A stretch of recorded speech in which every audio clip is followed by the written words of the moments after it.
जी students, अब तक आपने 5 डेज़ का अपना सिलेबस पढ़ लिया। आपको बुक में से रीडिंग करा दी गई। पूरे 5 डेज़ की आपको डिटेल में बता दिया गया कि कैसे कैसे आपने उसको पढ़ना और रीड करना है। अब हम आगे डे 6 का काम आपको बता रहे हैं। आप इसको नोट भी कर लीजिएगा, अपनी नोटबुक्स पर भी नोट करें और इसको ज़ुबानी भी याद करने की कोशिश करना है। ये एक्सरसाइजेस हैं सारी और मुख्तलिफ चीज़ें हैं जो आपने सब अपनी नोटबुक्स पर नोट भी करनी है और याद भी करनी है। सबसे पहले हम introduction of the text book आपको पढ़ाएंगे, जो आपका डे 6 का काम है। यानी इस दिन में आपने सिर्फ ये काम करना है, introduction of the text book. My text book of English is, my text book of English is, my text book of English is Oxford new active English, Oxford new active English, Oxford New Active English by D.H. House, by D.H. House, by D.H. House. My textbook of English is Oxford New Active English by D.H. House. It has 27 units. It has 27 units. It has 27 units. We read 16 units. We read 16 units. We read 16 units thoroughly. We read 16 units thoroughly. thoroughly. thoroughly. thoroughly का T यहाँ capital लिखा हुआ है, इसको small होना चाहिए क्योंकि ये सेंटेंस के दरमियान में आ गया है। तो we read 16 units thoroughly and read remaining units and read remaining units and read remaining remaining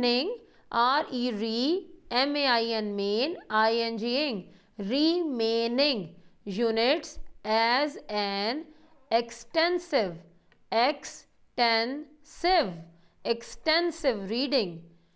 वो कह रहे हैं कि मेरी जो इंग्लिश की बुक है इसमें 27 यूनिट्स हैं, आपकी इंग्लिश की बुक में 27 यूनिट्स हैं। 16 यूनिट्स को थॉरोली पढ़ाया जाता है, यानी बड़ी तफसील से, बड़ी डिटेल से पढ़ाया जाता है। और बाकी के जो यूनिट्स हैं, रिमेनिंग यूनिट्स, इनमें एक्सटेंसिव रीडिंग करवा दी जाती है। बस आपको थॉरोली पढ़ाया जाता है, बस जनरल रीडिंग करवा दी जाती है ताकि आप उसको पढ़ सकें और उसकी बहुत ज़्यादा डिटेल्स नहीं करवाई जाती। It is an interesting subject and I really like it. It is an interesting subject and I really like it. मैं एक दफ़ा फिर पढ़ देती हूँ। Introduction of the textbook. My textbook of English is Oxford New Active English by D.H. House. It has 27 units. We read 16 units thoroughly and read remaining units as an extensive reading. It is an interesting subject and I really like it. जी, ये आपका day 6 का काम है। इसको आपने introduction of the text book को अपनी notebooks पर नोट भी करना है और इसको बहुत अच्छी तरह से आपने उसी दिन कोशिश करनी है कि ज़ुबानी याद भी कर लें। ये टी मैंने कहा था कि स्मॉल आएगा थॉरोली का बीच में। अब हम करते हैं एक्सरसाइज नंबर 2।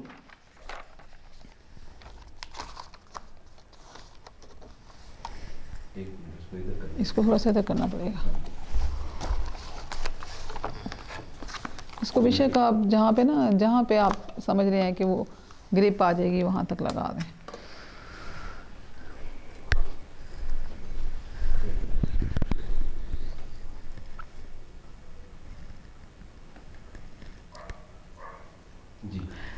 स्टूडेंट्स, इस पूरी एक्सरसाइज में आपके पास मैथमेटिक्स के जो 4th ऑपरेशन हैं उनको सॉल्व किया गया है। तो आपका जो पहला क्वेश्चन है, सॉल्व द फॉलोइंग, वो आपने देखा कि ये एडिशन के क्वेश्चंस हैं, सारे एडिशन के क्वेश्चंस हैं जो आप 1 क्लास से करते चले आ रहे हैं। सिर्फ इसमें जो नंबर्स हैं वो ज़रा बड़े हो गए हैं, तो आपने इसको बुक पे इसी तरह सॉल्व करना है जैसे कि मैंने किया हुआ है। ये आपके पास सोल्यूशन आ रहा है। मैं आपको एक क्वेश्चन जो है यहाँ पे पढ़ के बता देती हूँ कैसे किया। आपको पता है कि कैसे करना है, कैसे कैरी लेना है। हम 1 क्लास से कैरी वाले क्वेश्चन लिखते आ रहे हैं। देखें 7 में 3 प्लस करें, 7 + 3 क्या हो गया 10।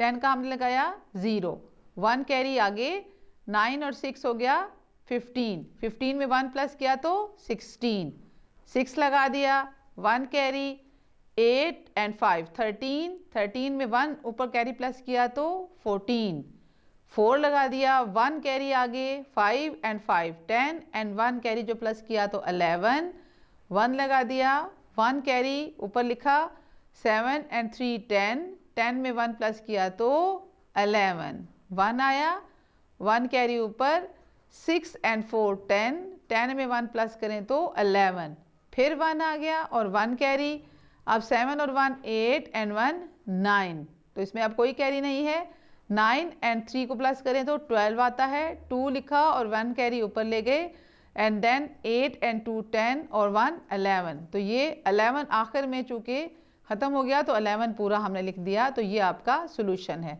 बाकी भी एक्सरसाइज जो बाकी 6 क्वेश्चन है उसको आप खुद कीजिए, ये ऐड करना है, एडिशन के क्वेश्चन हैं, इसको आप खुद कीजिए और फिर इसके बाद जो आपकी स्क्रीन पे आ रहा है सारे क्वेश्चंस उसको आप उसके साथ चेक कर लीजिए कि हमने कैसे किए हैं।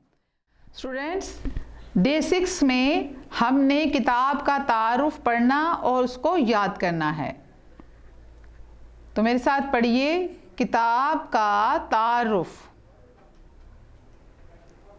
मेरी उर्दू की किताब का नाम, मेरी उर्दू की किताब का नाम हमारी उर्दू 4 है। ये किताब आमना अज़फ़र ने मुरत्तब की है। ये किताब आमना अज़फ़र ने मुरत्तब की है। मेरी उर्दू की किताब का नाम हमारी उर्दू 4, 4 भी कह सकते हैं, 4 है, यानी ये 4th क्लास के लिए है। ये किताब आमना अज़फ़र ने मुरत्तब की है। इस किताब में इस किताब में 19 असबाक हैं, 19 असबाक और 9 नज़में हैं। इस किताब में 19 असबाक और 9 नज़में हैं। ये बहुत दिलचस्प किताब है। ये बहुत दिलचस्प किताब है। मुझे मेरी किताब बहुत पसंद है। मुझे मेरी किताब बहुत पसंद है। Day 6.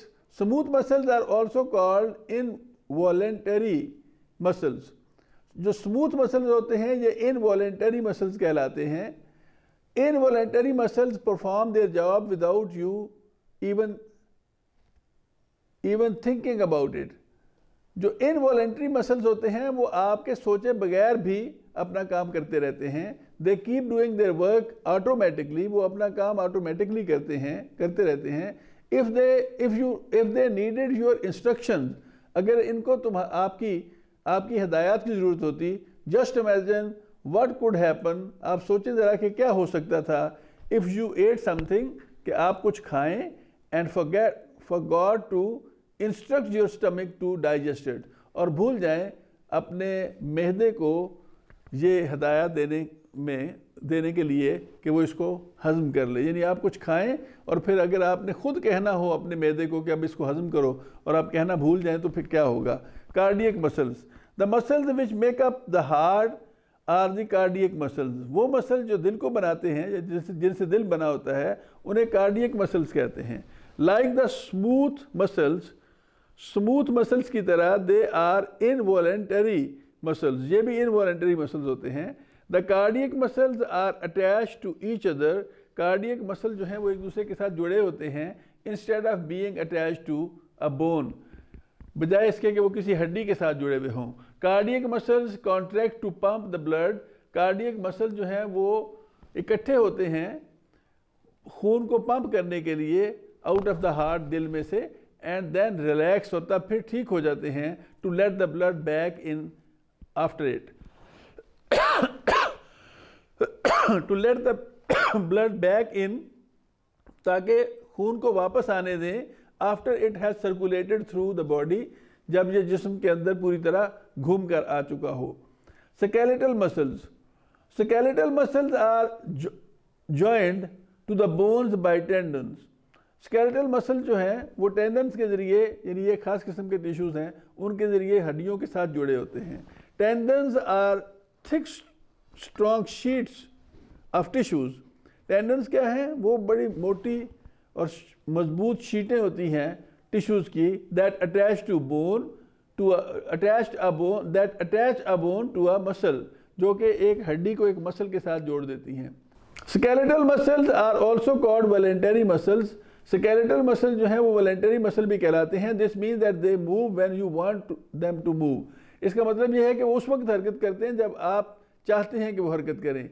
You can control what they do, आप कंट्रोल कर सकते हैं जो कुछ वो करते हैं। They help to make movement possible, वो दरअसल हरकत करने को, मूवमेंट को मुमकिन बनाने के लिए मदद करते हैं। They work with your bones to give your body strength and stability, वो आपकी हड्डियों के साथ मिलकर काम करते हैं ताकि वो आपके जिस्म को स्ट्रेंथ दे सकें, ताकत दे सकें और स्टेबिलिटी दे सकें। ये है आपका चैप्टर। 6 दिनों में इसकी रीडिंग हो जाएगी। मैंने एक लफ्ज़ का तर्जमा भी किया है, आप इसको बार बार इसको सुनें और फिर पढ़ें, और आपको रीडिंग इसकी आनी चाहिए। और जब आपके ये टेस्ट होंगे तो इसमें से फिर आपको कुछ वर्ड्स दिए जाया करेंगे कि इन वर्ड्स के जो स्पेलिंग्स हैं वो याद करें।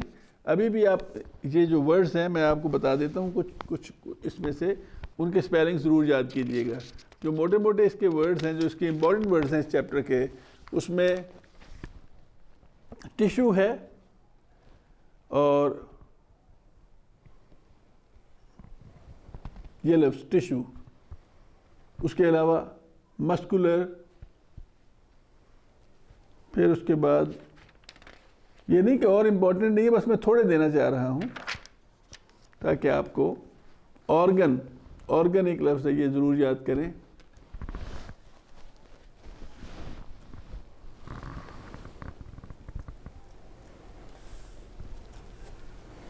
उसके बाद ये बड़ा अच्छा है, बड़े ज़रूरी अल्फाज हैं। The digestive system, small and large intestine, stomach, इनके स्पेलिंग ज़रूर याद करें। Skeletal system, the skeletal system, सारे स्पेलिंग याद करें, स्केलेटल के भी और सिस्टम के भी। स्ट्रेंथ के स्पेलिंग याद करें, मजबूती इसका मतलब होता है ताकत।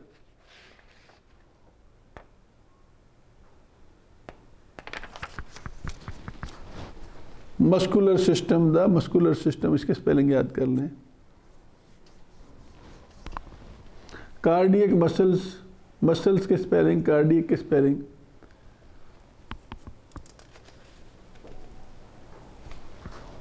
Involuntary muscles and voluntary muscles, इनके भी स्पेलिंग याद करें। तो ये वो अल्फाज हैं जिनको नोटबुक पे लिखें, उनकी स्पेलिंग याद करें। अब हम इसकी एक्सरसाइज करते हैं। स्टूडेंट, एक्सरसाइज में चूज द करेक्ट आंसर वाला सवाल यहाँ से करेंगे और बाकी हम नोट्स में से करेंगे। Choose the correct answer. Which kind of tissue gives shape to the organs and holds them in place. कौन सा वो टिश्यू है जो कि ऑर्गन्स को शेप देता है और उन्हें अपनी जगह पे कायम रखता है? तो connective tissue, epithelial tissue, muscular tissue और कार्डियक टिश्यू। तो कनेक्टिव टिश्यू इसका ए करेक्ट है। Cardiac muscles make up which organ? Lungs, heart, eyes, liver. तो हार्ट, कार्डियक मसल से हार्ट बनता है। Which are the muscles that perform their job without you even thinking about them called? ये involuntary जो muscles होते हैं, बगैर हमारे कहे ही वो काम कर रहे होते हैं। उसके बाद है what makes are bones strong? Exercise, milk, calcium rich food, all of them. इसका जवाब है ऑल ऑफ देम। सारे के सारे ये बोन्स को स्ट्रॉन्ग करते हैं। The smallest bone of the body is in eye, heart, nose और ईयर। तो इसका जवाब है ईयर। सबसे छोटी हड्डी जो है वो कान के भी कहीं अंदर होती है। अब हम डे 6 की रीडिंग करते हैं। The tilt of the earth on its axis means that at the north pole there is 24 hours of daylight. The tilt of the earth on its axis means that at the North Pole there is 24 hours of daylight for several months, कई महीनों तक वहाँ पर 24 घंटे day light होती है. कहाँ पर? The tilt of the earth on its axis means कि नॉर्थ पोल पर 24 घंटे सूरज की रोशनी रहती है. Over summer mid April to August, यानी अप्रैल से लेकर अगस्त तक वहाँ पर 24 घंटे सूरज ही नज़र आता है, सूरज की रोशनी रहती है. while there is complete darkness for several months during winter. और वहीं पर सर्दियों में, विंटर में मुकम्मल अंधेरा रहता है. कब से कब तक? October to early March. The tilt of the earth on its axis means that at the North Pole there is 24 hours of daylight for several months over summer, mid-April to August, while there is complete darkness for several months during winter, October to early March. At the South Pole, the opposite is true. At the South Pole, the opposite is true. It is summer there between October and March. अब south pole में बिल्कुल opposite होता है, वहाँ पर अक्टूबर से मार्च के दरमियान समर होता है, समर सीजन यानी गर्मी होती है. With 24 hours of daylight, and in winter between mid-April to August, when there is complete darkness. और मिड अप्रैल से अगस्त तक सर्दी होती है वहाँ पे, क्योंकि वहाँ मुकम्मल अंधेरा रहता है. तो ये बिल्कुल उलट होता है साउथ पोल पर. The world is a huge sphere. The world is a huge sphere, but we use flat maps to show us parts of it.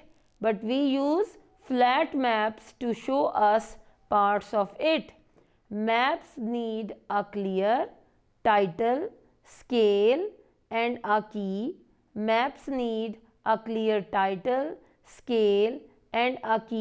To help us to understand them.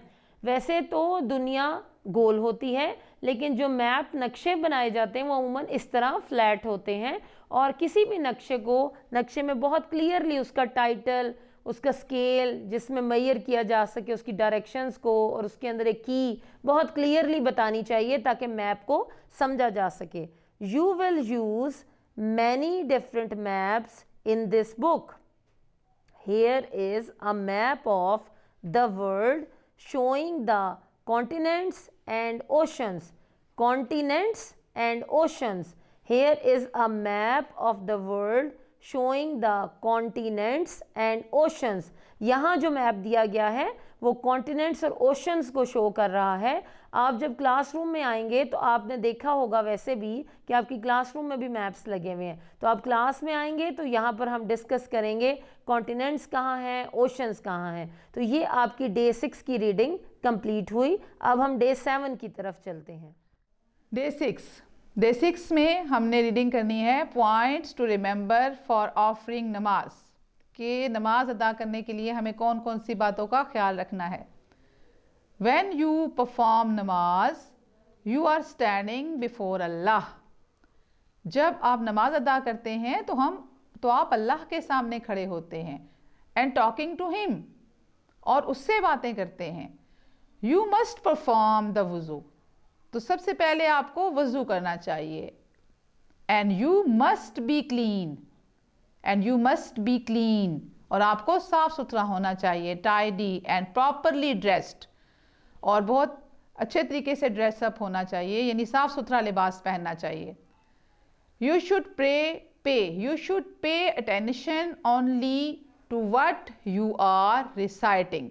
You should pay attention, attention, A-T-T-E-N, atten or T-I-O-N, attention only to what you are reciting, reciting, R-E-C-I-T-I-N-G, reciting, इस तरह आपने spelling याद करने।